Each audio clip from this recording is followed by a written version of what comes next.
பாரதிதாசன் 20ஆம் நூற்றாண்டு தமிழ் இலக்கியத்தில் புரட்சிக் கவியாக திகழ்ந்தவர். அவர் 1891ஆம் ஆண்டு ஏப்ரல் மாதம் 29ஆம் தேதி புதுச்சேரியில் பிறந்தார். பெற்றோர் கனக சபாபதி, லக்குமி அம்மாள். பாரதிதாசன் தன்னுடைய 14வது வயதிலேயே கவிதை எழுத தொடங்கிவிட்டார்.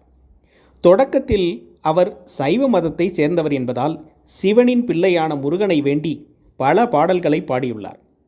தமிழ் இலக்கிய உலகில் முதன்மை கவிஞரும் விடுதலை போராட்ட வீரருமான பாரதியார் 1908இல் புதுச்சேரிக்கு வந்தார். வேலுநாயக்கர் என்ற குடும்ப உறுப்பினரின் திருமண விழாவில் பாரதிதாசனை சந்தித்தார். பாரதியார் அந்த விழாவில் உள்ளார் என்பதை அறியாமலே அவரின் பாடல் ஒன்றை பாரதிதாசன் பாடினார். இந்த நிகழ்வால் அவ்விருவருக்கும் நட்பு ஏற்பட்டது. ஒரு நாள் பல பேர் கூடிய அவையில் பாரதிதாசன்